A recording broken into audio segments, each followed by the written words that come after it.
The division of knowledge in the 20th century was a strong pact between empirical pursuit of reason and the ethical realm of values, leading to dominant traditions of inquiry in the natural sciences and humanities. Science provided neutral, public knowledge in a value-free setting for humanists to grapple with social, cultural, and political issues. This separation of facts from values has been beneficial for managerial elites in academia, business, and politics. However, this pact also meant different things at different times.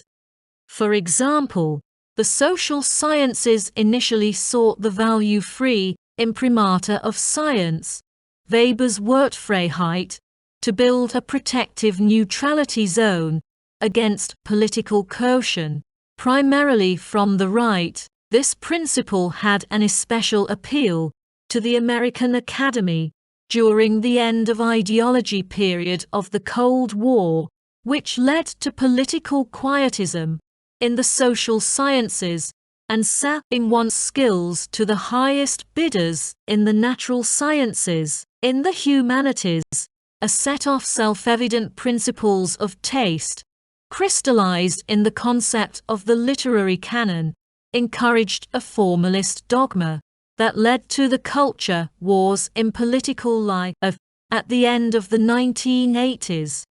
In recent years, it is not the education of humanists, but the education of scientists that has been questioned. Fears about scientific illiteracy are now more often applied to the Eurocentrism and androgynistism of many scientists, policymakers, and highly educated citizens, which severely limit this public understanding of science as a fully social process.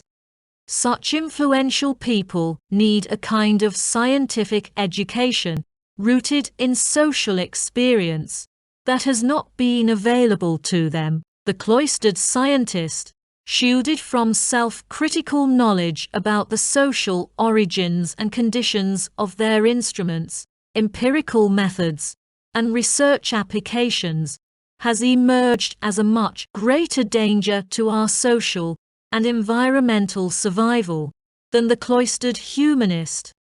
Cultural studies plays a significant role in understanding the complex relationship between science and culture. The knowledge that science is socially determined and culturally specific has a long history, dating back to the 1931 paper by Soviet historian of science, Boris Hessen. This knowledge was further developed by J.D. Bernal J. B. S. Haldane, and Joseph Needham, who demonstrated how Newton's Principia responded to the needs of British merchant capitalism in areas such as transportation, communications, and military production. Today's field of science studies is driven by assumptions and principles consistent with cultural studies, including prominent practitioners, mostly feminists, who are comfortable working under or adjacent to the rubric of cultural studies.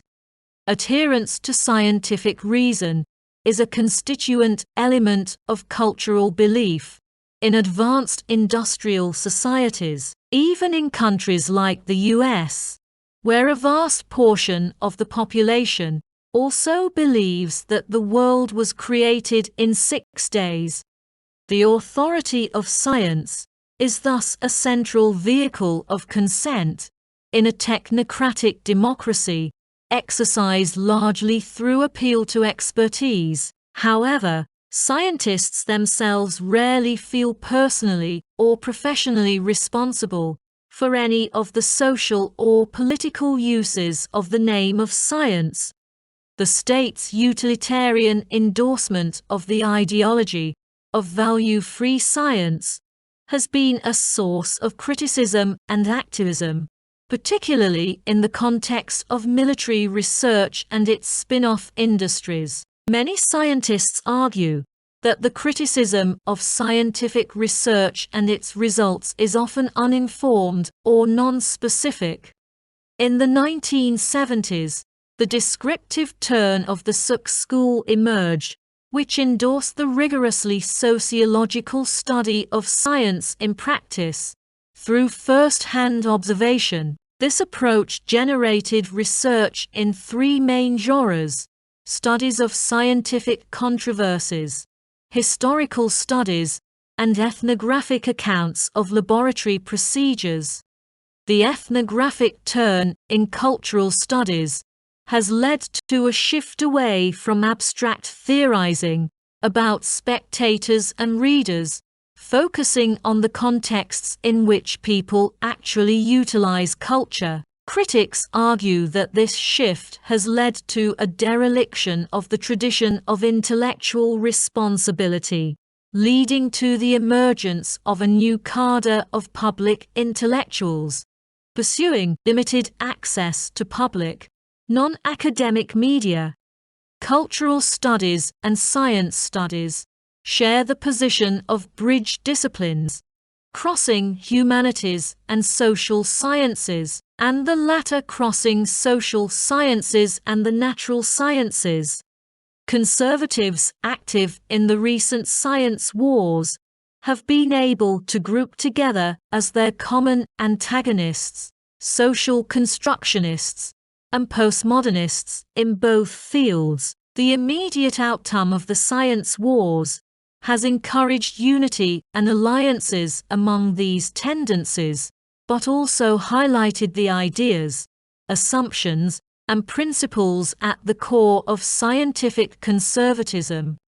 The choice of the airplane is likely to be the object of choice in disputes within science studies. On one hand, objectivists can invoke the irrefutability of the law of gravity, while their antagonists can show how the history of entire sciences has been determined by military needs in ballistics research and technologies. This kind of technophobia has become part of our routine response to modernity, perhaps even an intrinsic feature of modernity itself. No less complex, these days, is its manifestation in the field of knowledge. The challenges faced by cultural studies and science studies are complex and multifaceted.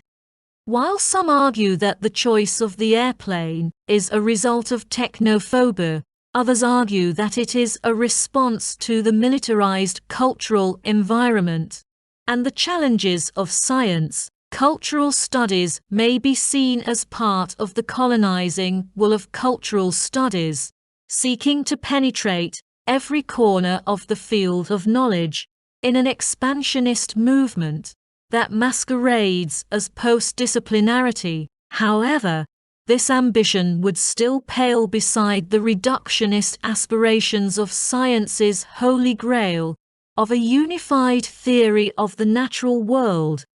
These students are likely not acquiescent agents of either intellectual contagion or disciplinary colonialism. They are responding more informedly to conditions largely created in the last 2 decades, in which technoscience has played a conclusive role in reshaping the economic and cultural composition of most people's productive lives, especially those involving intellectual and knowledge workers. Most of these students are internet savvy and proficient in the cyberculture, emerging as the international language of the professional managerial class.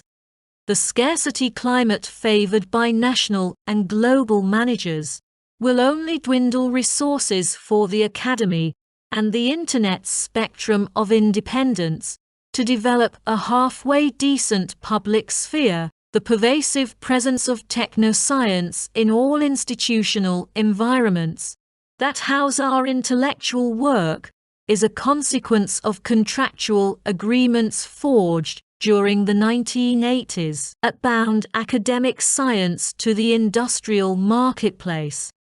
Technoscience has become a normalized feature of life in an advanced industrial society, with students absorbing this critical temper as part of their daily lives. Skepticism about the artifactual power within laboratories and high-tech factories forms the basis for massive public anxiety about the safety of everything from processed food to a biologically engineered future often described as tampering with nature. Knowledge about the risks surrounding us is unevenly shared due to class and education, but it is a part of everyone's daily experience of modernity.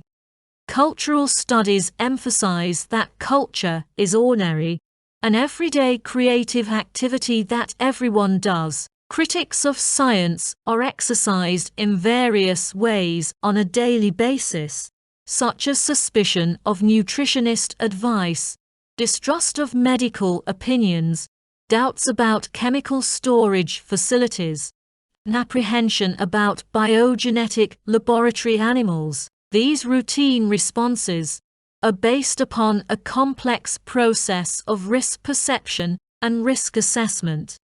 In Ulrich Beck's influential book Risk Society, he describes a society increasingly characterized by the overproduction of risks and social organization around the power that comes from achieving and possessing a risk-free environment. Today's anxieties are deeply domestic and cannot be easily projected onto discrete objects, like boundaries between the ecosphere and the technosphere.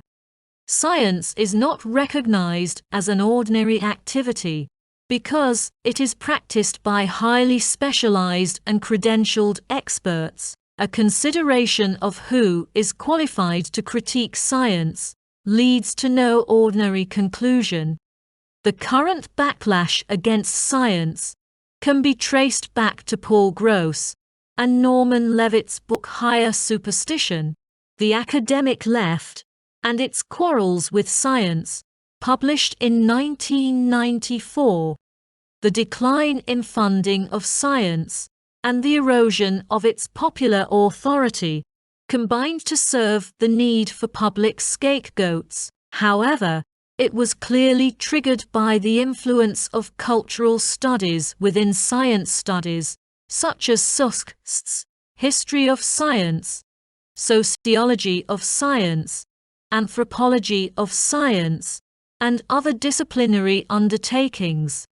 Interpretations of objectivity that challenge the exclusivity of the empirical method have mostly been answered in the science wars by caricature and red baiting. The more academic response, based on the charge of technical ignorance, has been selected by Gross and Levitt as the ultimate science wars put down.